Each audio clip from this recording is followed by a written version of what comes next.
Bonjour et bienvenue dans Milkshaker, le podcast qui agite les idées reçues sur l'allaitement. Je suis Charlotte Bergerot-Palisco, je suis la maman d'un petit garçon de 2 ans que j'ai allaité durant 1 an et je suis la créatrice de ce podcast. Dans la vie, je suis ostéopathe spécialisée en périnatalité. Je m'occupe des femmes en général, de leur désir de grossesse à leur postpartum, des bébés et des enfants. J'accompagne spécifiquement certaines problématiques d'allaitement en libérant les bébés des tensions qui les empêchent de téter correctement, permettant un allaitement serein pour la mère et l'enfant. Au fil des consultations, je me suis rendu compte que le principal frein à l'allaitement, c'était le manque d'informations, de partage d'expériences et de vécu dans une société où l'allaitement n'est pas une norme. Je vous propose donc d'interroger avec moi des mamans et des papas sur leurs expériences, mais aussi de vous informer auprès de professionnels spécialisés en allaitement.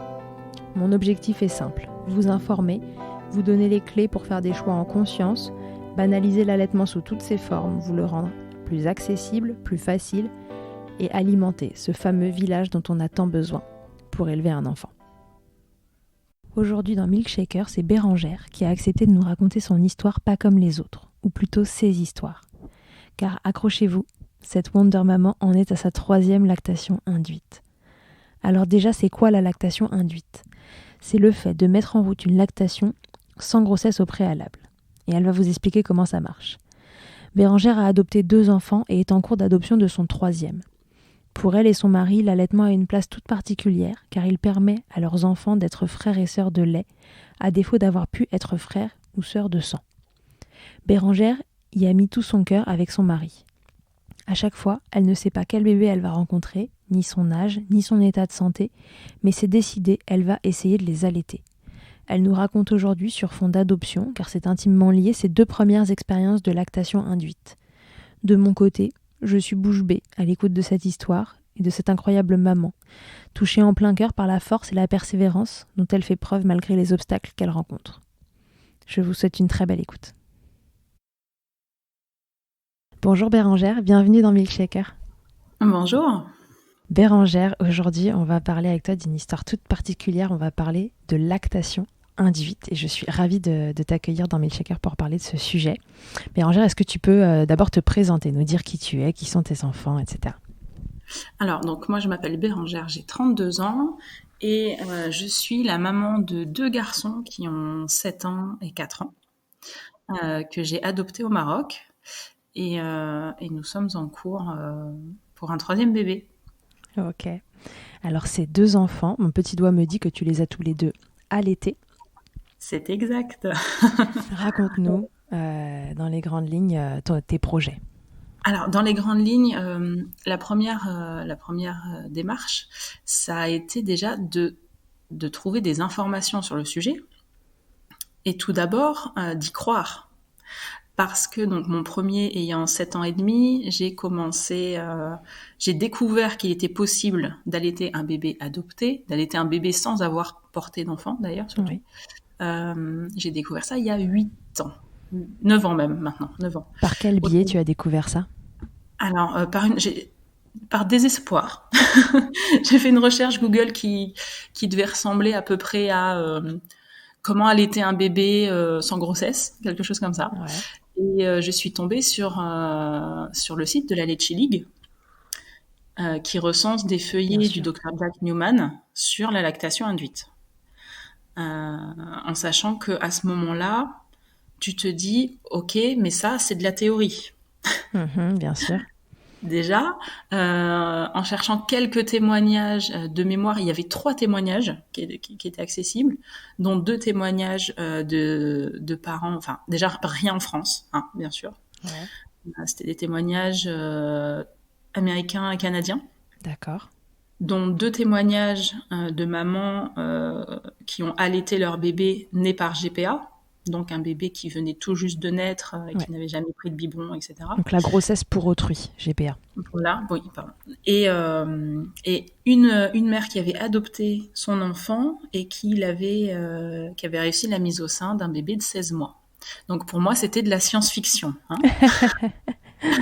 Clairement. Et tu as voulu faire de ta vie une science-fiction, c'est ça ? Voilà, je me suis dit, soyons dingues. Et de toute façon, il n'y a pas d'autre moyen de savoir si c'est possible que d'essayer. Et oui. Voilà, on peut rien faire d'autre. Du coup, voilà, on s'est lancé dans le projet. Je dis on parce que le papa fait entièrement partie du projet aussi. Mhm. C'est clairement un projet aussi fou avec toutes les bâtons dans les roues et les remarques qu'on va prendre par la suite, les déceptions, les difficultés. Si on est seul, c'est vraiment compliqué, quoi. Ouais. C'est faisable, hein, avec la volonté je pense que la volonté d'une maman peut tout surmonter, mais c'est plus simple quand même quand on a un peu de soutien. C'est quand même plus simple quand on est soutenu. L'allaitement, tu t'étais toujours dit que tu allaiterais tes enfants? Ouais, alors en fait, moi, je me suis toujours dit que j'allaiterais mes enfants. Pour moi, c'était une non-question, en fait. Ok. Et si c'est pas C'était indiscret, ce processus d'adoption, c'est un souhait de votre part ou c'est que vous n'avez pas eu la chance de pouvoir concevoir vos enfants de façon naturelle? Alors, en fait, nous, au bout de 3 ans de mariage et 3 ans d'essai, d'ailleurs, on a appris la stérilité dans notre couple. Donc, alors moi, je n'ai pas de soucis. C'est important par la suite parce que des soucis de fertilité, de stérilité chez une femme peuvent poser des problèmes dans Pour la le lactation, bien protocole de sûr. lactation induite. Voilà, s'il y a une part hormonale, ça peut être un peu plus compliqué. Mhm. Donc nous, c'est pas le cas. Donc voilà, on ne pouvait pas avoir un enfant biologique et clairement, pour moi, faire une croix sur l'allaitement, c'était entre guillemets un deuil en plus que de faire une croix sur une grossesse. D'accord. C'est pour Et ça que tu as quand fait des recherches bien spécifiques sur ce sujet. Voilà, j'ai fait des recherches bien spécifiques. Après, il y a d'autres notions qui rentrent en jeu aussi, notamment un point de vue religieux, qui est Mhm. que nous, on est musulmans, on a adopté nos enfants dans un pays musulman, et en fait, dans l'islam, le lien du lait équivaut au lien du sang. Ah, donc Et c'était important d'allaiter, vraiment. voilà, c'était très important parce que voilà, ça fait de nous les parents de lait de nos enfants et pas uniquement les tuteurs d'un point de vue légal. Mhm. Et ça crée aussi un lien entre eux. Ils sont frères de lait au même titre qu'ils seraient frères de sang en fait. Waouh, c'est hyper beau. Ok. Voilà, donc il y a une dimension encore Oui, en plus que de plus de simplement vouloir nourrir son enfant et lui donner le meilleur, c'était aussi voilà, créer cette fratrie et cette famille par le c'est lait, ça. puisque par le sang, ce n'était pas possible. C'est ça, créer ce lien et puis bien sûr le gros enjeu de l'adoption c'est le lien. Donc quel meilleur moyen de faire un lien avec un bébé que l'allaitement. Ouais. Donc voilà, il y avait beaucoup de choses en jeu pour ce protocole quoi. Ok. Et alors, la première fois que tu t'es lancé là-dedans, ça fait maintenant, tu nous as dit combien de temps? 9 ans. 9 ans. Comment ça s'est passé? Raconte-nous. Alors concrètement, il a fallu déjà trouver quelqu'un qui me suive d'un point de vue médical. Ouais. Et c'est là que tu te confrontes à la réalité de l'allaitement en France. Parce que j'en ai parlé naïvement à mon médecin traitant qui m'a dit mais on ne fait pas ça ici. Mhm. J'en ai parlé naïvement à une autre personne d'un point de vue médical qui m'a dit qu'il fallait laisser la nature à la nature et que ce n'était pas naturel d'allaiter un bébé qu'on n'avait pas porté. D'accord. Boum. Voilà, Deuxième fois. on, est, on Merci. était en parallèle.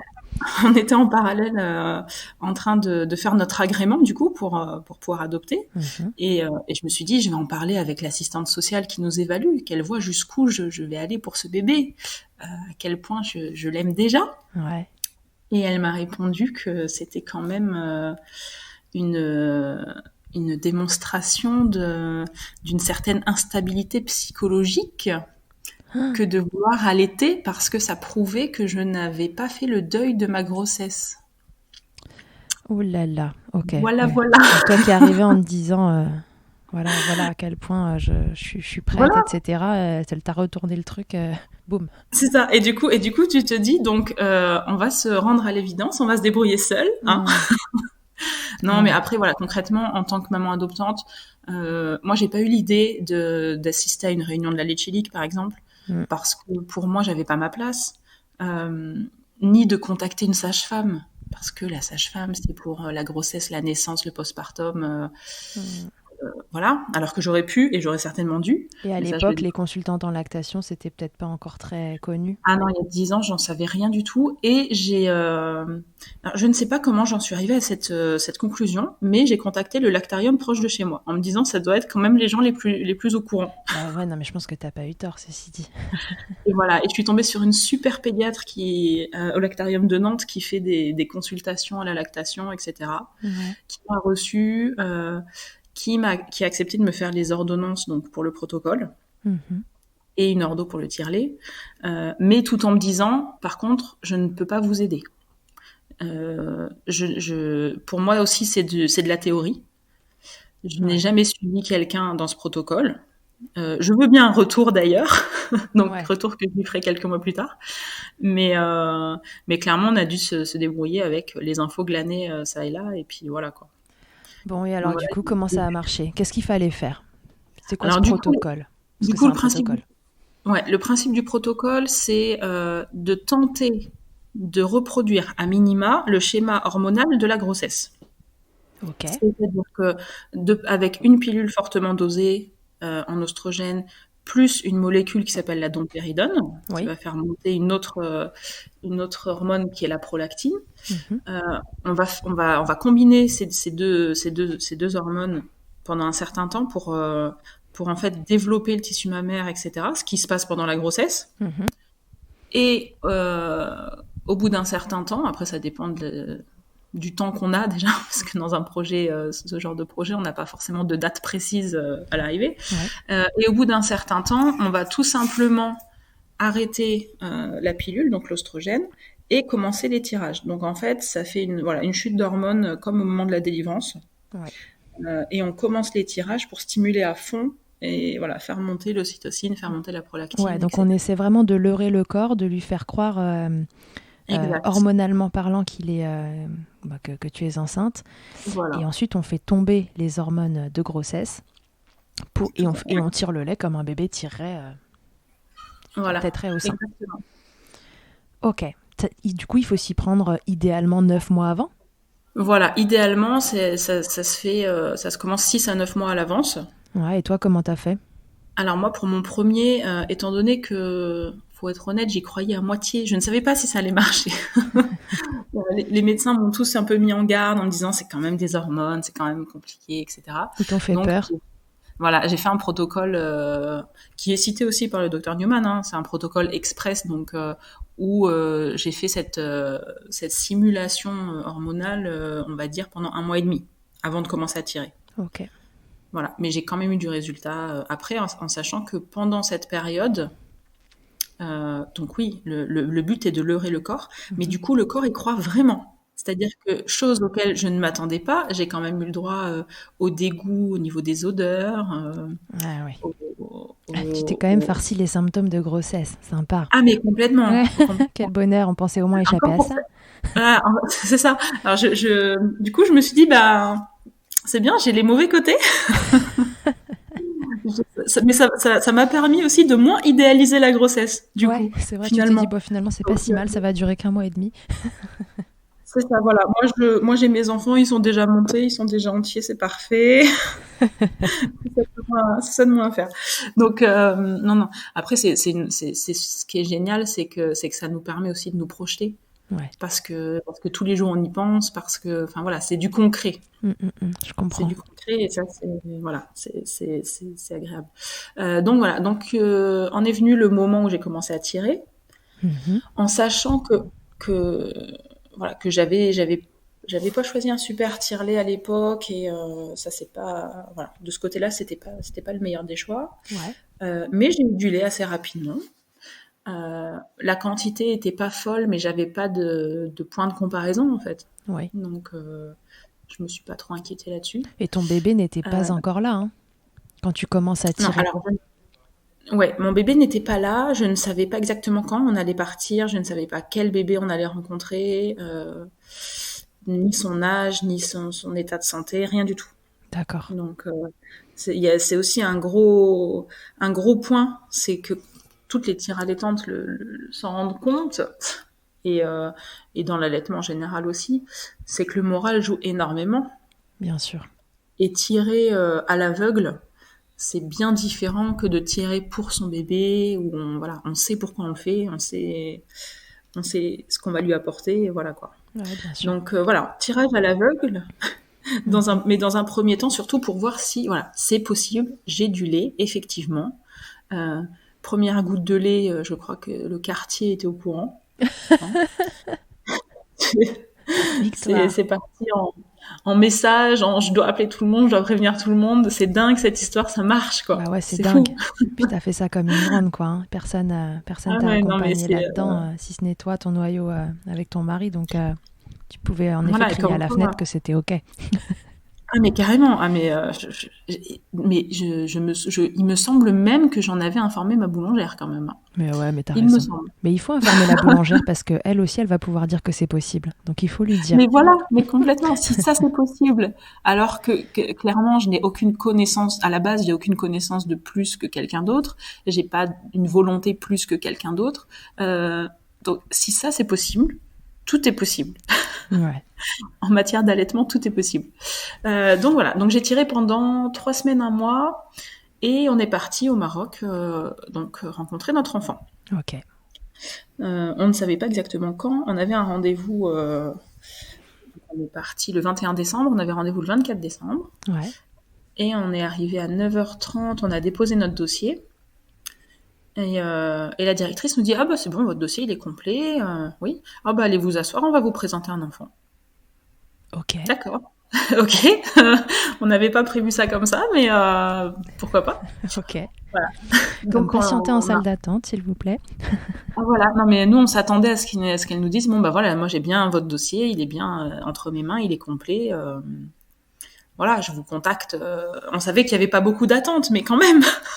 Ah, là, c'était tout de suite, quoi. Voilà, et à 11h, on l'avait dans les bras. Donc on nous a apporté un paquet de couvertures avec une petite tête qui dépassait. Oh. Parce il faisait 13 degrés dans la salle, donc Oh, il fallait le couvrir. voilà. Et donc voilà, on découvre ce bébé qu'on attend, pour qui on attend travailler. Ouais. Et il nous fait un grand sourire, Oh. et j'aperçois deux dents. Il a Et quel là, je âge? me dis... Et en fait, il avait 6 mois et demi. D'accord.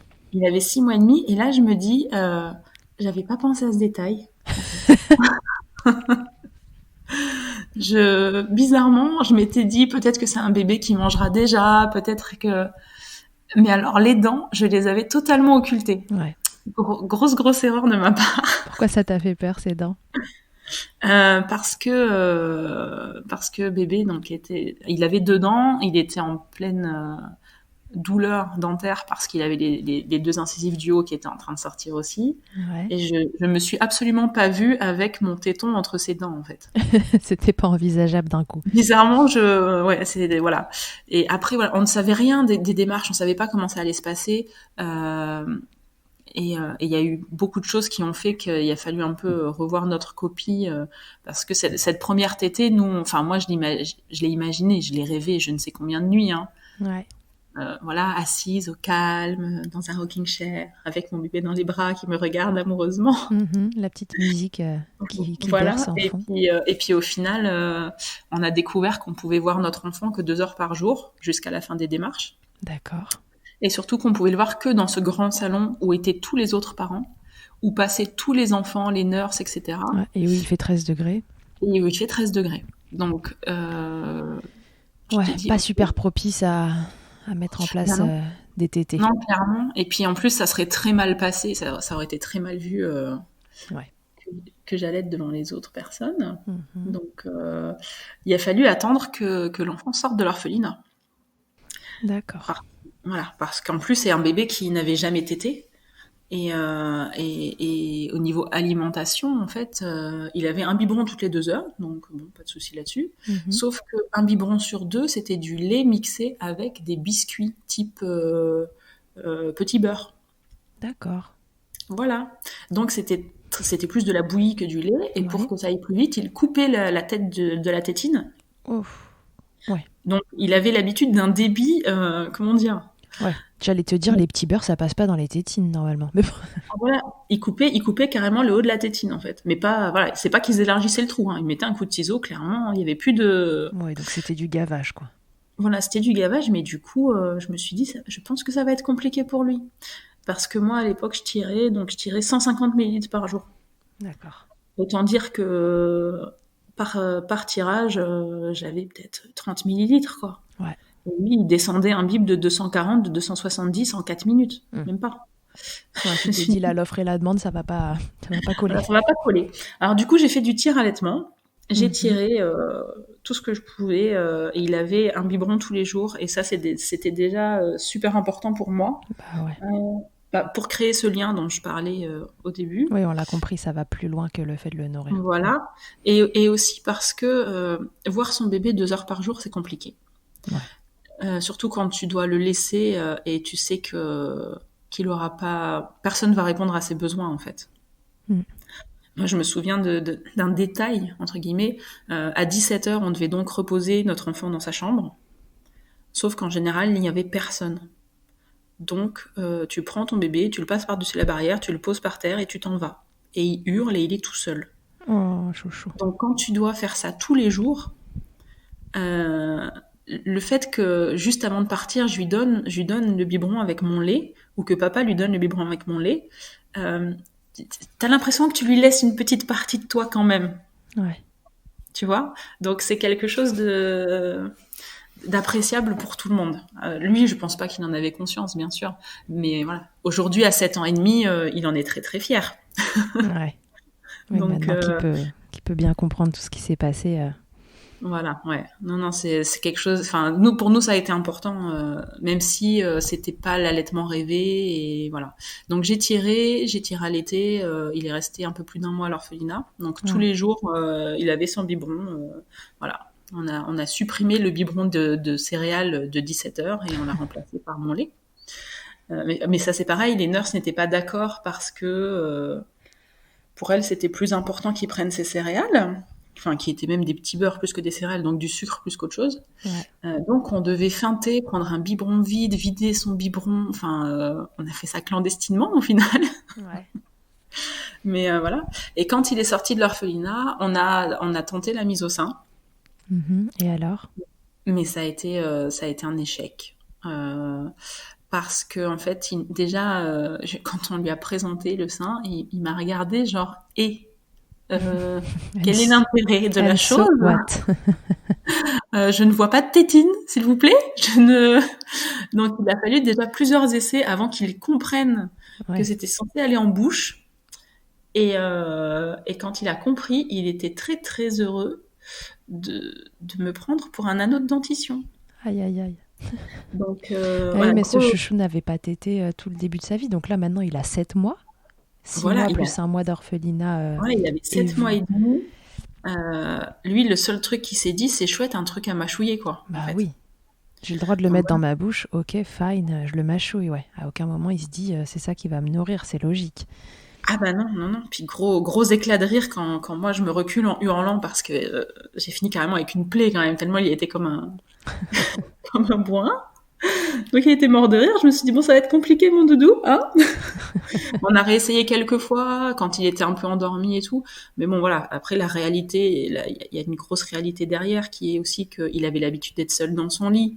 Mhm. Euh, donc il dormait absolument pas quand il était avec nous. Il n'avait pas l'habitude d'être dans les bras, etc. Le pot à pot, pour lui, c'était pas envisageable. On a essayé, mais enfin, c'était limite violent pour un bébé qui n'a jamais été dans les bras.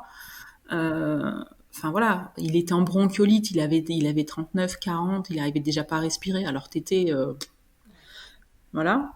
Donc voilà, il y a la réalité des choses, et là tu te dis, bah il faut que j'accepte. Il faut que j'accepte que c'est pas l'allaitement rêvé, qu'on va s'arrêter à un tir-allaitement partiel, Mhm.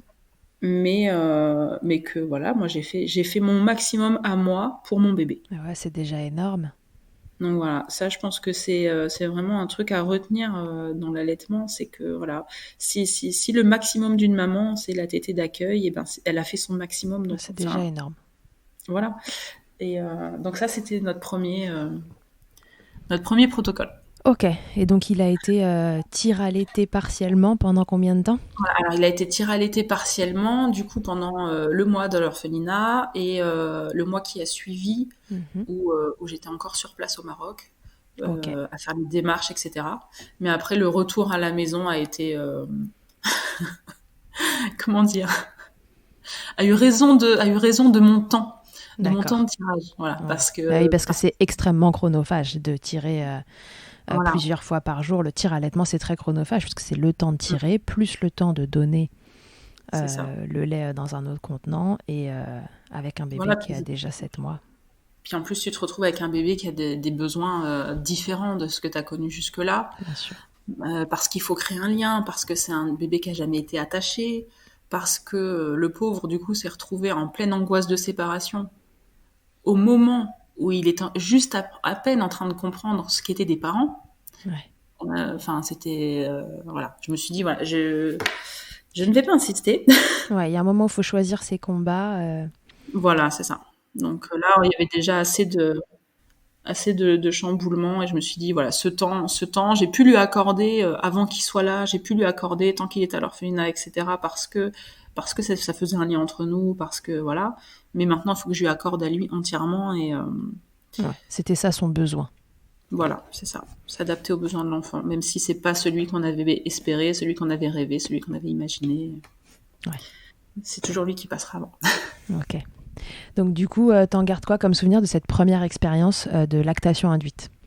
Alors moi, pour moi, cette première lactation, elle n'a pas été entièrement réussie, mais euh, j'en garde déjà la grosse. Enfin, pour moi, en fait, c'est un peu ma motivation. J'ai pas envie de dire de tous les jours, mais je me dis, t'es parti d'un moment où tu n'imaginais même pas que c'était possible, Mm. que c'était imaginable, que ça pouvait être réel.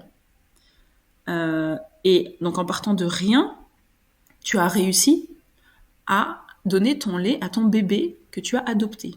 Ouais, Donc ça, c'est vraiment le fait de... Moi, ce que j'en garde, c'est une grosse force de se dire, ne jamais penser que c'est impossible.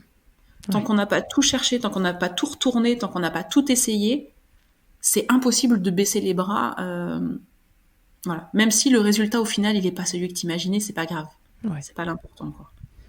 Ok. Donc, et puis, voilà. Et puis la démonstration qu'une maman, parce que moi c'était ma première expérience de maman, du coup, c'est avec Et lui oui. que je suis devenue maman, qu'une maman est prête à tout, quoi.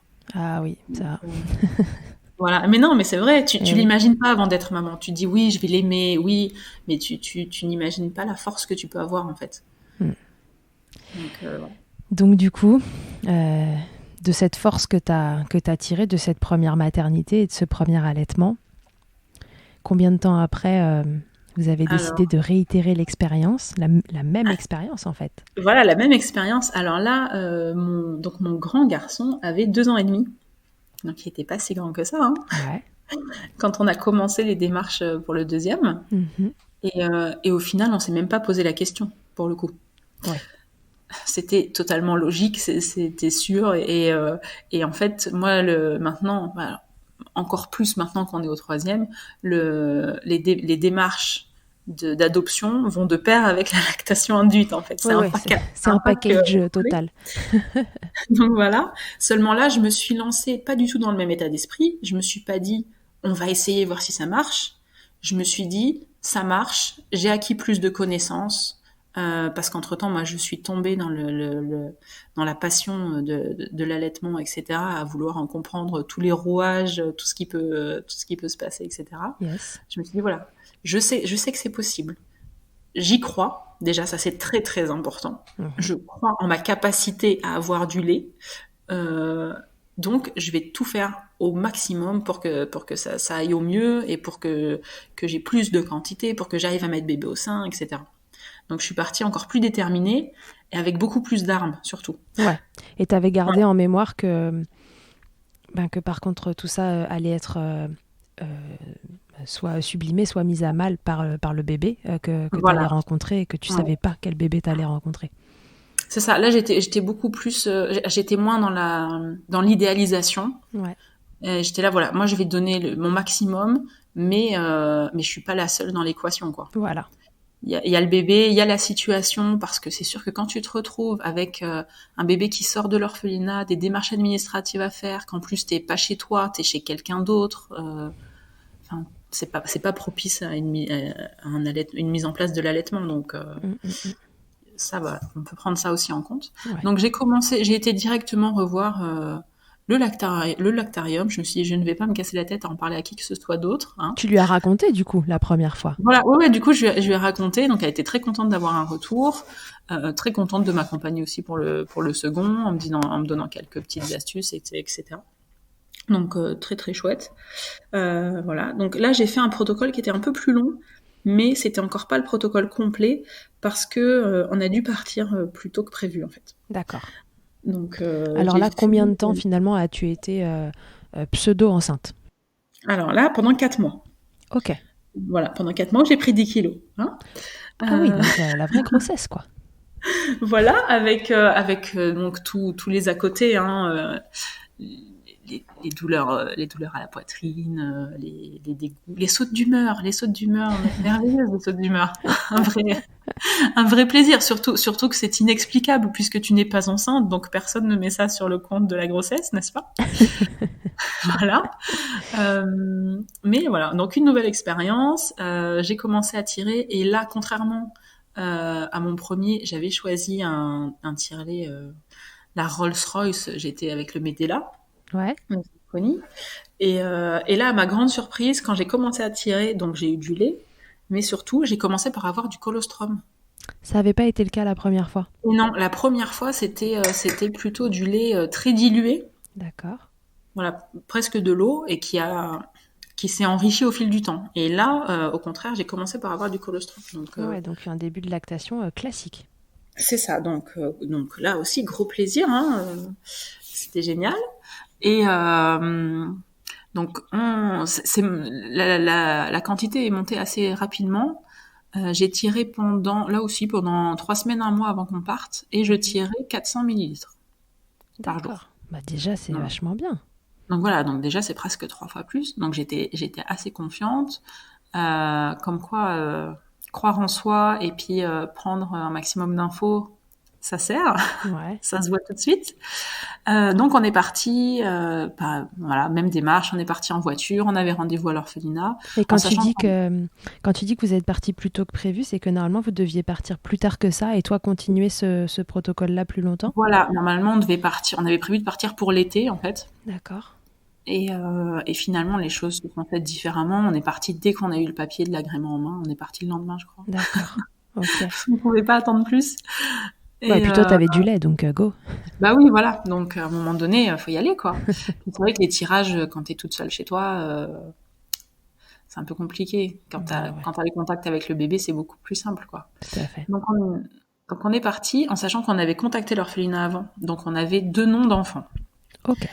Voilà. Et on avait un bébé qui avait 3 semaines et un bébé qui avait 3 mois. Donc on part très confiant, enfin beaucoup, pas très confiant, mais on s'est dit voilà, on a plus de chances de réussir une mise au sein, etc.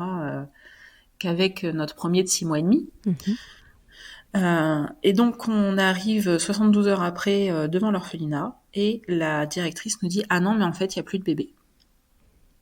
D'accord. Voilà. Donc il y en a un des deux qui a été retiré de l'adoption et on ne sait pas pourquoi. Et l'autre, apparemment, sa mère serait venue le récupérer, donc tant mieux. Hein. Oh là là. Oui.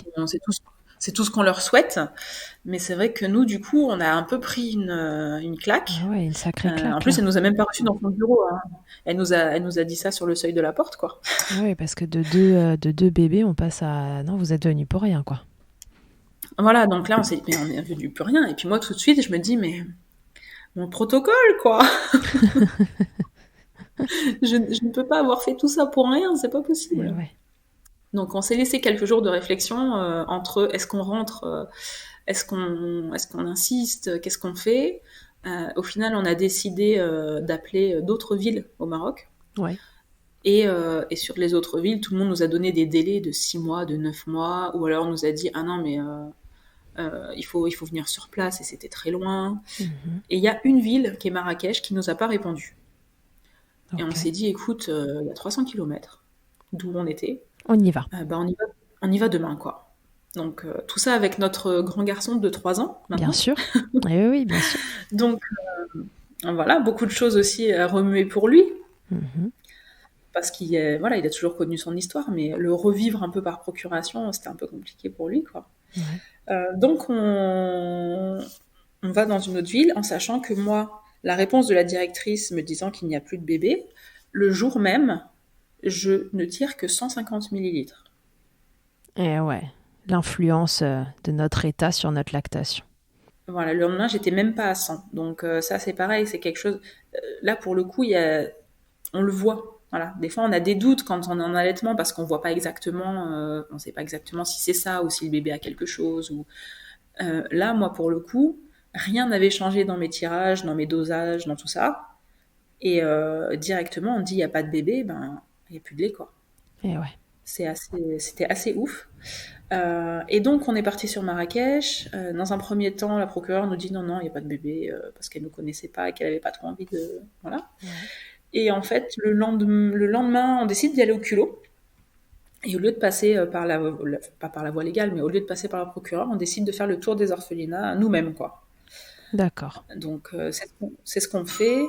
Au premier orphelinat, elle nous dit, écoutez, enfin, on rentre en disant, voilà, nous, on ne veut pas voir de bébé, parce qu'on sait très bien comment ça se passe. On ne veut pas voir d'enfants. On veut juste savoir si vous avez des enfants adoptables Ouais. et voir leur dossier, d'un point de vue médical, d'un point de vue administratif, enfin, voilà. Parce qu'il y a des enfants qu'on peut rencontrer et qui peuvent être bloqués pendant 2 mois, 3 mois, 4 mois, Mhm. sans qu'on puisse rien faire parce qu'il manque un papier, par exemple. Ouais. Donc voilà. Et en fait, le temps qu'on dise ça, elle avait déjà envoyé une nurse chercher un bébé, sans qu'on s'en rende compte. Et quand on est sorti du bureau, elle nous a mis ce petit bout dans les bras, quoi. D'accord. Voilà. On s'est retourné, on avait un bébé dans les bras. Ok. Donc voilà, donc, ne sachant rien sur lui, hein, juste en se rendant à l'évidence que c'était un enfant qui n'était pas en très bonne santé. Ouais. Parce que, voilà, moi, c'est mon métier, je suis assistante maternelle, je sais à quoi ressemble un bébé. Et Mhm. là, clairement, il manquait un petit bout. Il faisait que 2,4 kg. Ouais. Il était très, très, très pâle. Il ne pleurait pas, il n'ouvrait pas les yeux. Enfin, voilà. Ouais, ça n'allait pas.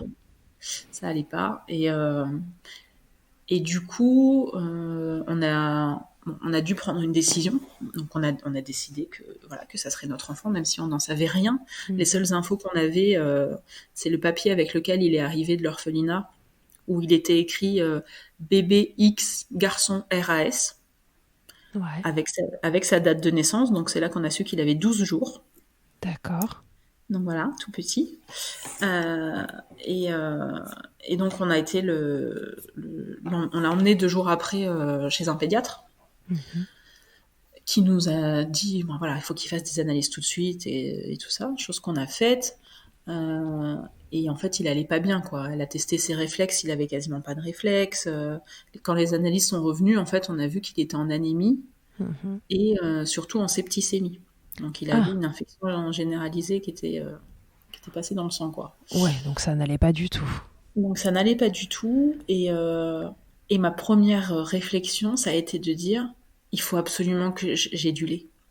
Il faut absolument que la machine elle reparte parce que c'est de ça qu'il a besoin ce bébé. Bah oui. Hormis un traitement, des antibiotiques, etc. Et on a fait une petite hospitalisation, Ouais, mais mais tu t'es pour dit, c'est ça dont il a besoin là. voilà, c'était évident, c'était plus qu'évident. Il avait des gros soucis en plus. Enfin, en fait, il avait pas de réflexe de succion et puis il était tellement KO Bah, il qu'il était avait même pas la complètement force de KO, téter ouais. un biberon de toute façon. Ouais. Euh, et du coup, la seule technique qu'avaient mis en place les nurses, c'était qu'elles le calaient dans le lit, Mhm. donc de manière à ce qu'il puisse pas bouger. De toute façon, il n'y avait pas de force, il bougeait pas, avec le biberon attaché sur le côté du lit, Ok. qui lui coulait dans la bouche en fait. Donc il était obligé d'avaler. Donc je pense que Ouf. voilà, c'est un enfant qui aurait été sondé en France, j'imagine. Ouais, probablement. Mais là, c'était pas possible. Après, c'est la réalité du terrain, j'ai envie de dire. Ouais. Euh, Moi, la directrice m'a dit, vous comprenez, si je l'hospitalise, je peux plus acheter le lait pour les 25 autres nouveau-nés. Eh Et ben je oui. fais quoi? Ouais, c'est la réalité du terrain, quoi. Voilà, donc on fait ce qu'on peut. Nous, on n'avait pas d'autre choix que de laisser faire. parce que les nurses ne pouvaient rien faire d'autre. Donc elles lui changeaient son biberon toutes les 2 heures en fait, mais il était jamais vide. Ouais. Nous, quand on était là, donc pareil, 2 heures par jour, on Et oui, essayait parce de que lui tu donner. refais cette histoire de 2 heures par jour pendant un mois alors que tu as en face de toi un bébé qui a besoin de soins et tout ça, quoi. C'est ça, et ça c'était très très dur. On a essayé de forcer. D'ailleurs, on l'a fait nous-mêmes hospitaliser pour 48 heures, au moins qu'il ait 48 heures d'antibio sous perf, etc. Et rien que pour le faire hospitaliser, on a dû signer des décharges comme quoi on s'engageait à payer la facture, Ouais, etc. bien sûr. Enfin, Ouais. aller signer ça au tribunal. Au début, ils voulaient même pas nous laisser faire. C'était un peu compliqué. Et donc, par contre, je me suis dit, il est tout petit, il faut pas que je laisse passer ce laps de temps.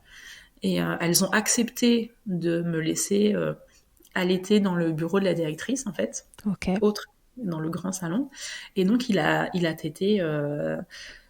On essayait de se prendre un petit moment un peu tous les jours ou un jour sur deux, parce qu'on avait aussi le grand frère qui, lui, n'était pas accepté dans le bureau, parce qu'à 3 ans, dans un bureau, c'est un peu compliqué. Il retournait tout. Donc, lui, voilà, donc lui le vivait très mal que maman parte avec le petit frère s'isoler dans un coin. Enfin, c'était inconcevable pour lui. Ok. Donc voilà, tous les jours ou un jour sur deux au moins, il Ouais. tétait. Tu tentais des mises au sein. Et il t'était? Voilà. Alors il tétait, ça se passait très bien, mais vu son état de santé, il s'endormait plus qu'autre chose et je pense qu'il tirait quasiment rien. Ouais. Parce que même avec un biberon, donc le débit enfin c'est beaucoup plus simple. Il y a beaucoup moins d'efforts à fournir Bah, bien sûr, par ouais. l'enfant. Pour boire 40 millilitres, il mettait plus qu'1 heure. Oui, d'accord. Oui, donc il était encore complètement KO. À quel moment il a pu sortir? Vous avez pu le traiter? Enfin, le faire Alors, traiter? alors nous, du coup, voilà, déjà après son hospitalisation, ça allait mieux. Et moi, ce qu'il faut savoir, c'est que du moment où il a tété la première fois, donc ça faisait 3 jours qu'on l'avait rencontré, c'était le lendemain de prise de sang, euh, j'ai le sein qu'il a tété qui s'est mis à couler Ouais. de manière Spontané. spontanée, voilà. Mais vraiment impressionnant, vraiment le seul sein qu'il avait tété parce qu'il avait fait qu'un côté. Grosse différence. Et donc moi, quand je suis rentrée chez moi et que on a eu les résultats de ses analyses, etc., et que je me suis dit, il faut absolument qu'il ait mon lait, il lui faut absolument du lait maternel. En plus, les nurses m'avaient dit, il ne mange pas, il ne veut pas manger, voilà, on est obligé de faire du gavage. Ouais. Et je me suis retrouvée avec ma petite production diminuée en me disant, c'est pas possible, quoi. Il y a 2 semaines, je tirais 400. Mm, mm, mm, mm. Là, je tire plus rien. Non, c'est pas possible. Donc je suis rentrée en me disant je vais faire un power pumping, je vais tirer toutes les 10 minutes s'il faut, mais je vais relancer le truc. Et j'ai une belle-mère en or qui a une recette traditionnelle qu'on fait aux femmes qui viennent d'accoucher, etc. au Maroc. C'est une soupe Ouais. avec plein de galactogènes dedans, Ok. qui marche d'enfer. Et j'ai appelé ma belle-mère en détresse totale en me disant il me faut ta soupe. Là, je dois vraiment tout faire. Voilà, on a rencontré un bébé, il est pas en bonne santé. Elle m'a dit bouge pas. Attends, je vois ce que je peux faire. Et en fait, donc ma belle-mère de 60 ans a pris le car de Casablanca jusqu'à Marrakech à Oh 23 là heures là. avec sa cocotte de 5 litres sur les genoux Bah, pour que, pour que 4 heures après, j'ai ma soupe dans mon bol. tellement chouette. Et ça, enfin ça c'est des souvenirs clairement. Enfin, encore une fois, tout ça c'est déjà du lien qui se fait autour de ce Mais bébé qui bien arrive dans la sûr. famille, quoi. Ouais, tout le monde est là pour Donc lui. voilà, c'est super important et c'est quelque chose que je raconte à mes enfants. Enfin, ça fait partie de l'histoire. Ah bah, bien sûr.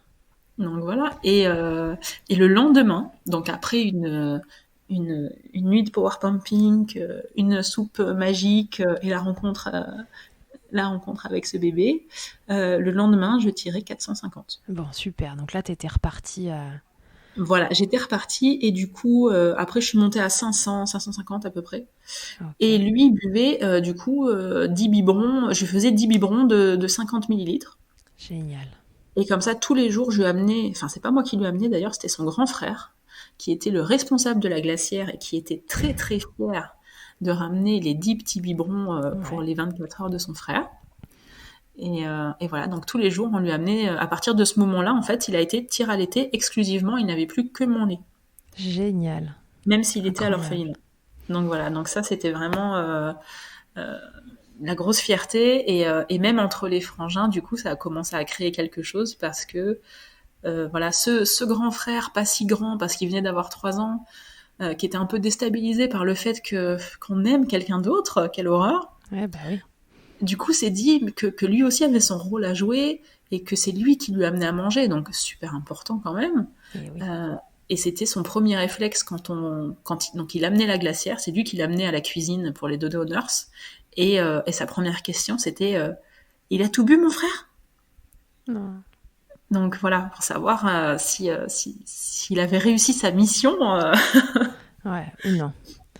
Et alors ce bébé, une fois sorti de l'orphelinat, une fois qu'il allait mieux, donc j'imagine qu'il y a eu des soins pendant un moment à l'hôpital, etc. Est-ce que tu as réussi à le remettre au sein? Alors, il a été quelques fois au sein, mais on a toujours eu un gros souci d'alimentation avec lui, en fait. Ouais. Donc après, ça c'est vraiment mon gros regret, c'est de pas quand même avoir gardé des tétés, même si c'était non nutritif, de pas avoir gardé ces tétés-là. Mais en fait, j'étais bien trop angoissée par sa non prise de Et oui, poids. bien sûr. Et du coup, je me suis dit, faut pas qu'il passe son énergie à téter. Ouais, tu préférais savoir qu'il avait juste mangé la dose qu'il fallait parce que c'était urgent. Déjà ça, c'était super compliqué, quoi. Et quand donc il est sorti de l'orphelinat, il avait 1 mois et 1 semaine. Mhm. Et quand on est retourné chez la pédiatre qu'il avait vue, donc alors qu'il avait 14 jours, elle nous a dit, sur le coup, j'ai pas voulu vous le dire pour pas que vous vous découragiez, mais quand vous me l'avez amené la première fois, je lui donnais 48 heures à vivre. Ouais. Donc c'est vrai que là, tu te dis, ok, nous, on a déjà fait quelque chose de dingue, parce que au final, il a eu son traitement, etc. Mais surtout, il s'est mis à manger. Mm. Du moment où ça a été mon lait, en fait, les nurses, elles m'ont dit, mais c'est dingue, c'est pour la première fois, on l'a entendu réclamer. On C'est a beau. entendu cet enfant pleurer et réclamer et finir un biberon. Donc, enfin, forcément, C'est voilà, hyper fort. ça, c'est hyper fort. Tu sais que ça fait partie aussi de son rétablissement. Tu sais que voilà, c'est un peu grâce à ça.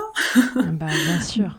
Donc honnêtement, voilà, moi j'ai continué le tir-allaitement parce que Ouais. pour moi c'était important qu'il ait mon lait et voilà, parce qu'il a toujours, là aujourd'hui il a 4 ans et demi, il a toujours des soucis de poids, des soucis d'alimentation, voilà. Ouais. Mais, mais c'est vrai que voilà, mon petit regret, c'est de pas avoir continué Les mises au sein. la mise au sein, ouais, parce que j'aurais pu et lui était ok, mais c'est vrai que quand tu n'as pas été comment dire, quand t'as jamais eu d'enfant qui ne mange pas. Moi, ça m'était jamais arrivé d'être en contact avec un bébé si petit qui refuse de manger, en fait. Ah ouais, et dont la santé est mise à mal. Ouais. Voilà, pour moi, c'était pas possible. Pour moi, un bébé, ça mange. Un grand, après, il peut, voilà, choisir certains aliments, avoir un peu de manque d'appétit, il y a pas de souci. Mais quand t'es sur un bébé à qui il faut ouvrir la bouche de force pour mettre le biberon, descendre toi-même la langue, parce qu'il gardait la langue dans le palais, enfin, Ouais. voilà, on s'est focalisé plus sur sa santé. Voilà. Logique. Voilà. Donc, du coup, on est resté en tir-allaitement quand même pendant 3 mois. Donc, jusqu'à ces 3 mois et demi. Chouchou a été allaité. Voilà, il a été tiré à l'été exclusivement. Et après, bon voilà, le manque de temps, le fait d'arriver avec du coup 2 enfants à la maison, Mhm. Bah oui, bien sûr. Là, voilà, avec voilà, on se remet dans le contexte. Il y a le grand de 3 ans, c'est ça. ce Bien. bébé qui a eu tant de problèmes pour démarrer sa petite vie, qu'il faut forcer à prendre ses biberons C'est ça. régulièrement. Donc voilà. Oui, oui, puis en plus le grand le vivait super mal. Enfin, moi, petite anecdote, le jour où on est sorti de l'orphelinat avec notre petit, euh, arrivé devant l'orphelinat, on dit donc à notre grand, écoute, c'est aujourd'hui, le petit frère, on le prend, ça y est, il reste avec nous pour toujours. Et il me regarde dans les yeux, il me dit, on n'en prend que un, maman, hein. Les enfants. Ok. Et une fois arrivé en fait dans l'appartement qu'on louait, bébé était dans son couffin, j'étais en train de le regarder, et j'ai mon grand qui vient, qui le regarde, moi de mon point de vue, il le regardait avec amour, quoi, et qui me glisse à l'oreille, maman, si je mets mon petit frère dans les toilettes, ça va faire des bulles. Alors, Et là, et là, j'ai compris. Là, j'ai compris qu'il allait falloir un peu surveiller, hein. Mais voilà, du coup, en fait, il l'a très mal vécu au début, donc c'est pareil. Est-ce que je vais continuer à tirer toutes les 2 heures pendant 20 minutes, euh, oui, ou est-ce que ce temps, ben, au je final, l'accorde à autre chose. voilà. Donc ça a été la décision qui a été prise, quoi. Donc Donc 3 mois et demi de tir allaitement. voilà, 3 mois et demi de tir allaitement, et puis bien contente de tout ce parcours et aujourd'hui de pouvoir raconter ça à mes enfants, quoi. Ouais, et puis Moi, là, tu moi, repars surtout pour une nouvelle aventure alors. voilà, là, je suis repartie dans une nouvelle aventure depuis janvier dernier. Ouais. J'ai recommencé un troisième protocole en me disant, cette fois, je vais avoir le temps, je m'y prends assez longtemps à l'avance, je vais faire un protocole complet. Bon, à la base, j'étais partie sur voilà, 6-7 mois d'hormones. Ouais. Sauf que 6-7 mois, c'est énorme déjà. Je me suis retrouvée là aussi à prendre 15 kilos, avoir des effets au bout de 4-5 mois, donc c'est le maximum que j'avais fait, euh, assez dur. Enfin, Mhm. les mêmes que d'habitude, hein, saut d'humeur, envie de rien. Je me suis retrouvée à pleurer au milieu de mon salon, je ne sais même pas pourquoi. Voilà, Les hormones, les joies des hormones. c'est ça. Et voilà, il y a eu la situation sanitaire qui s'est emmêlée, qui fait qu'on n'a pas pu partir quand on voulait partir. On devait partir au mois de juin. Ouais. Donc j'ai continué mon protocole en me disant j'ai pas subi tout ça pour arrêter maintenant, en espérant que les frontières soient rouvertes en septembre, etc. Mhm. Et on est finalement parti en septembre. Mais ça s'est pas super bien passé parce que là-bas, enfin voilà, dans le pays, tout était bloqué, les enfants étaient bloqués, donc catastrophe. Et on est rentré 6 semaines plus tard, sans bébé. Donc moi, Mhm. pendant tout ce temps-là, je tirais mon lait. Eh oui. Du coup, j'ai 10 litres au congélateur, hein. Là, j'allais te demander, tu fais quoi du lait que tu tires avant que les bébés soient là? Ils sont au congélateur, tu leur donnes Ouais, plus tard. ouais, c'est ça. Ok. Donc, ah ouais, c'est trop important, Ah hein. oui, j'imagine. Et les quelques jours, je vois par exemple quand on est sur la route ou quoi que ce soit, les quelques jours où je dois jeter, mais c'est un déchirement, quoi. Ah, Je- j'imagine. Et du coup, voilà, quand on est rentré, j'ai décidé de stopper en me disant, je sais pas quand on va repartir, je sais pas comment ça va se passer. Là, voilà, mon corps avait clairement besoin d'une pause hormonale. Ouais. Le mental aussi, parce que quand ça fait du coup, moi, ça faisait déjà presque 3 mois que je tirais. Ouais. Tout ce que j'avais tiré au Maroc, j'ai dû le jeter. Là, pour le coup, j'ai vidé le congèle que j'avais au Maroc, j'ai dû tout jeter parce qu'on était en Aïe, aïe, location. aïe. Donc, voilà, c'était assez compliqué. Ouais. Donc j'ai dit, bon, non, il faut que j'arrête là, il faut que je me refasse une santé mentale. Ouais. Bien Donc sûr. voilà, j'ai arrêté pendant 1 mois et demi. Et là, j'ai repris il y a 2 semaines. D'accord. Parce qu'on a eu des nouvelles, on sait que notre dossier est en haut de la pile et qu'on peut nous appeler n'importe quand. Ok, donc là, tu t'es remise à tirer. Donc, non, là, j'ai repris un peu le schéma hormonal. Ah, t'as recommencé même avant, Voilà. d'accord. Donc en fait, là, je suis en train de faire une relactation de lactation induite. Waouh, tu m'impressionnes. Beaucoup. Donc voilà. Donc voilà où on en est aujourd'hui. Et t'attends une date pour partir rencontrer Voilà. ton troisième enfant. C'est ça. On attend qu'on nous appelle. On attend qu'on nous appelle et que tout se remette en route, quoi. Et ouais, cette année Covid. Voilà, on verra ce que nous réserve cette troisième aventure, enfin qui est déjà bien mouvementée avant même la rencontre Ouais. Elle a déjà de ce bien bébé. commencé l'aventure là. Voilà, mais c'est vrai qu'on attend ça avec impatience et pour le coup, moi je suis dans un état d'esprit beaucoup plus cool parce que je sais que je ferai mon maximum, je sais que ce bébé fera son maximum et quel que soit le résultat final, on aura fait ce qu'on peut quoi. Donc Bah ouais, t'auras fait le meilleur de ce que voilà. tu pouvais faire. Euh, Ça change quoi ces expériences d'allaitement pour toi? Qu'est-ce que ça a changé? Alors qu'est-ce que ça a changé? Déjà, en tant que mère adoptante, je me sens plus, enfin c'est peut-être idiot, mais je me sens plus légitime parce que dans le regard de beaucoup de gens, encore maintenant en 2020, tu n'es pas une mère à part entière quand tu adoptes tes enfants. Ok, tu t'en occupes, mais t'as pas connu la grossesse, t'as pas connu l'accouchement, t'as pas connu l'allaitement. Tu ne peux pas avoir le même lien, pour beaucoup encore, hein, tu Mhm. ne peux pas avoir le même lien que si t'étais un enfant biologique. Et là, pour le coup, même si moi je pense que c'est faux, Ouais, bien sûr. aux, aux yeux de la société, t'es plus légitime à parler de ça, quoi. D'accord. Donc, ça m'a changé aussi, voilà, sur ma détermination, clairement. Mhm. Parce que tu peux pas soulever cette montagne et après baisser les bras. Ouais, sur des trucs plus futiles. Bah c'est ça, complètement. Et ça m'a appris aussi qu'entre femmes, entre mères, euh, il faudrait tellement de tolérance parce qu'on sait pas l'histoire qui se cache derrière.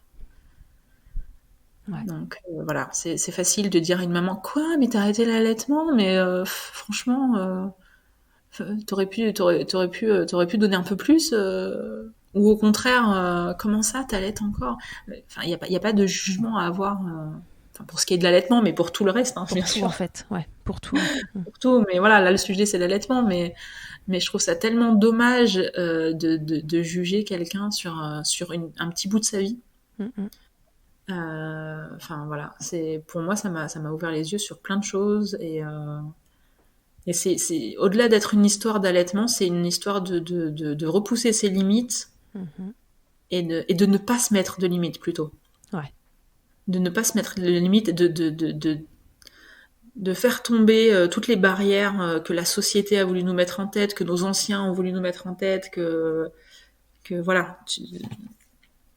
Faut savoir aller contre tout ça Ouais. et, et se faire sa propre idée d'une situation plutôt que de parler avec l'idée de Tata Jacqueline ou du pédiatre de la famille qui nous suit depuis 40 ans. Mhm. Donc voilà. Ouais. Ça t'a fait repousser tes limites. Ah ouais, complètement, complètement. Alors, tu donnerais quoi comme conseil à une maman qui nous écoute et qui a envie d'allaiter? Moi, mon seul conseil pour moi, c'est déjà de croire en ses capacités. Parce qu'il faut pas oublier que toute femme, sauf quelques rares exceptions, sont capables d'allaiter. Donc déjà, s'enlever de la tête, je sais qu'il y en a beaucoup qui partent avec un a priori en se disant peut-être que je vais pas avoir assez de lait, peut-être que... Et déjà cet état d'esprit, euh, Influence c'est- la mise en place de l'allaitement. bien sûr, ça influence énormément. Et surtout, garder bien en tête que tout est possible. Moi, franchement, je me fais le porte-parole du tout est possible dans l'allaitement. Ouais. De par mon histoire, enfin, comme je disais au début, moi, je n'ai rien de plus que quelqu'un d'autre. Absolument rien. Je suis partie sans connaissance, je suis partie sans être entourée, Mhm. mis à part Juste. le soutien de mon mari qui était aussi dans le projet. Sinon, personne ne m'a aidée. Euh, juste, juste vouloir que ça se réalise. Ouais, une C'est possible. motivation. Voilà.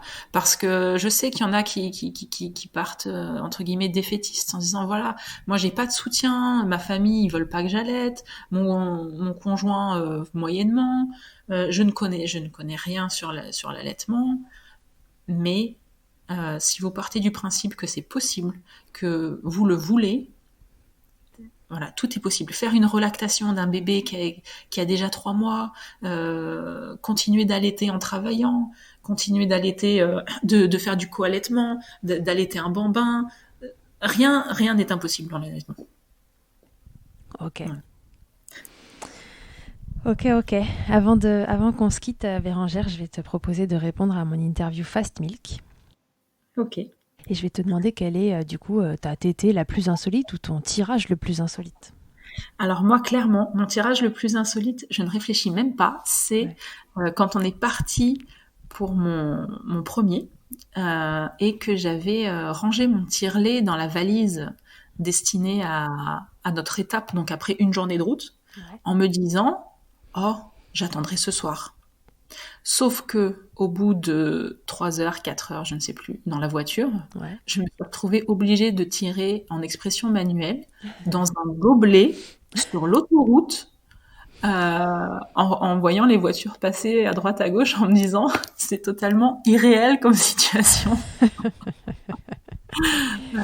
Mais t'avais Ça, les seins c'était qui allaient exploser. Ah oui, j'avais pas le choix. Il y a eu un moment donné, j'ai dit écoute, voilà, j'ai pas le choix là. C'est tout de Donc suite maintenant. voilà. Ok. Ta position préférée dans le Kama Sutra de l'allaitement? Alors moi, ma position préférée, ça a été quelques positions. Ça a été la BN, hein, Ouais. avec mon tout petit pour les tout premiers pot à pot, quand on a pu enfin le sortir de l'orphelinat et qu'on s'est découvert, qu'on a passé notre première nuit ensemble, quoi. Ok. Quelque chose de magique. J'imagine. Enfin non, j'imagine pas d'ailleurs. J'imagine pas parce que je l'ai pas vécu pour l'imaginer, mais je peux ressentir un peu Alors, de ce moment. je pense que ça se rapproche de la première nuit avec son bébé, où on dort pas, où on l'admire, où voilà. Ouais. Moment magique. Et si en un mot, tu pouvais me résumer ton allaitement? Alors, peut-être un mot pour le premier et un mot pour le deuxième. Et on verra le troisième une autre fois, tu reviendras nous raconter. Ouais. Le premier, je dirais prise de conscience. Ouais. Et le second, je dirais accomplissement. Ok. Et t'aimerais que ce soit quoi le mot du troisième? Et j'aimerais que le troisième, ça soit l'entièreté. Ouais. T'aimerais Parce que un allaitement à part entière voilà, au sein. je rêve d'un allaitement au sein, long jusqu'au sevrage naturel. Voilà, ça c'est mon rêve ultime. Après, voilà, faut savoir faire avec la situation, mais Mais dans c'est l'idéal, ce serait ça. c'est ça. Eh ben écoute, c'était un moment hyper riche en informations, en émotions pour moi. Je suis hyper émue, j'ai la chair de poule depuis que ça a commencé. Je ne peux que te souhaiter que ce troisième allaitement soit entier comme toi tu l'imagines, et que ce chouchou arrive vite, parce que ça y est, tu l'as assez attendu maintenant. C'est ça. Donc voilà, je te souhaite plein de bonheur pour ce troisième épisode. J'ai hâte que tu me racontes la suite. Je prendrai de tes nouvelles d'ici là. Et puis voilà, donc si vous voulez suivre Bérangère, est-ce que tu peux nous redonner le nom exact de ton compte? J'ai peur de mal le prononcer. C'est Oui, Lina. mon compte, c'est Linazou, Voilà, Lina Zou. avec 2 Z. Voilà, donc si vous voulez suivre ses aventures, parce qu'elle va nous raconter Ouais. via Instagram voilà, la suite de l'aventure pour ce troisième allaitement, n'hésitez pas à aller checker son compte. Et puis voilà, promis, Ouais, un jour, on fera une suite dans Milkshaker pour que tu nous racontes ça. mais avec grand plaisir et avec cri d'enfant en fond sonore. Ah bah oui, cris d'enfant, son de tété. Ah oui, oui, on va la totale. Mais voilà, c'est avec plaisir et moi c'est avec grand plaisir que je raconte cette histoire, bien sûr. Et si ça peut, si moi je peux passer de l'autre côté et être le témoignage où une maman va se dire c'est possible, Ouais, j'en suis honorée et faut qu'on entende les voix de l'allaitement le plus possible, quoi. ouais. Donc, merci à toi pour tous ces podcasts et pour essayer d'agrandir au maximum le cercle de l'information sur Ouais, toutes ces petites histoires d'allaitement. bah merci. Bon, bah écoute, très bien.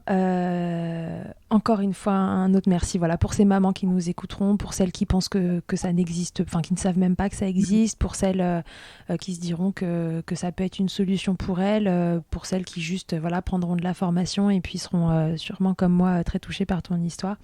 Merci de nous raconter ça.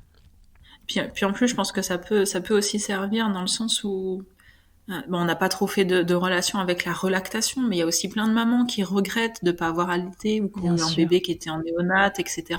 Et qui n'imaginent pas que c'est possible de relancer la machine Mm, mm. de façon beaucoup plus légère que pour une lactation induite, bien sûr. Ouais, C'est tout à fait possible qu'avec du travail, on peut remettre bébé au sein, même s'il a l'habitude du biberon. Et ne serait-ce que pour une maman, on va dire, qui ne rencontrerait pas entre guillemets, de gros soucis, se dire, ok, euh, si ça c'est possible, moi, je pense que je vais pouvoir survivre à la montée de lait que je redoute tant, par exemple. Ouais. Donc voilà, donner cette force, ça n'a pas de prix, quoi. Non, ça n'a pas de prix. Merci d'en donner une partie comme ça, de semer des jolies graines, parce que je pense que ça va donner plein d'idées à plein de femmes. Et voilà, juste se dire que c'est possible. Et puis après, comme tu l'as répété plusieurs fois, chacun fait ce qu'il peut, avec ce qu'il a, avec son histoire, à un instant T. Et ça n'appartient qu'à vous. Ouais, c'est super important de le redire, ça. Parce qu'on veut tellement, être parfaite, faire ce qui est entre guillemets le mieux au point de vue, enfin, Ouais, pour nos enfants. au regard, ouais, mais même par rapport au regard des gens, des fois je vois des mamans qui sont dépitées en me disant ah ben oui j'ai allaité, mais bon moi j'ai allaité que 1 mois. Oui, mais si c'est le maximum que t'as donné, t'as pas à en être comment dire, enfin t'as à en être fier, quoi, d'avoir donné ton maximum. Enfin c'est un truc bref, Ouais. voilà. Chacun fait le max avec ses prérequis à lui et au moment où il le fait. Donc voilà, cet épisode se veut juste vous donner de la force et en aucun cas un sentiment de culpabilité si vous avez pas fait pareil ou que non, ne le voyez pas comme ça, voyez-le juste comme une ouverture sur le champ des possibles. Voilà, exactement. Bon, Bérangère, merci beaucoup. À très très vite. J'ai hâte que tu me racontes la suite. Moi aussi, j'ai hâte de vivre la suite. Ouais, j'imagine. Merci beaucoup pour la dose de douceur, de force et d'émotion que tu viens de nous envoyer. C'était super. Eh ben, avec plaisir. Et à tous et à toutes, je vous dis à très bientôt dans Milkshaker. Merci 1000 fois d'avoir écouté cet épisode de Milkshaker. Vous pouvez suivre l'actualité du podcast sur le compte Instagram du même nom et sur mon site internet charlotte-bergerot.fr où vous retrouverez tous les épisodes, mais aussi une rubrique Milk Letters constituée de témoignages écrits, un autre support pour vous transmettre toujours plus. Si vous avez aimé ce podcast, n'hésitez pas à m'aider en le soutenant. Pour cela, je vous invite à vous abonner, à laisser un commentaire, à lui attribuer 5 étoiles en fonction des plateformes ou encore en parlant beaucoup autour de vous. Je ne vous présente plus Emma et son titre I'll Be There qui continue de nous accompagner. Et je vous dis à très vite pour un nouvel épisode. D'ici là, n'oubliez pas, prenez soin de vous, milkshakez autant que vous le voudrez et bousculons ensemble les idées reçues sur l'allaitement maternel. I hate to see you down. Can't stand to know your hurt. When you say it's getting loud, the voices in your heart. And you know I get it, so let it all out. Keep your head up, your masterpiece, and I'll swear that I'll be there by your side. A text away, you know you can find me. It just takes a whisper and I'll be there to listen. I got you, I'll fight with you, 'cause I love you. I'll be there, I'll be there. Oh, I'll be there, I'll be there. I know I'm not perfect. Sometimes I look myself, but I hope you know I care. You can meet me anywhere. And you know I get it, so let it all out. If anyone comes at you, then I'll swear that I'll be there by your side. A text away, you know you can find me. It just takes a whisper and I'll be there to listen. I got you, I'll fight with you, 'cause I love you. I'll be there, I'll be there. Oh, I'll be there, I'll be there.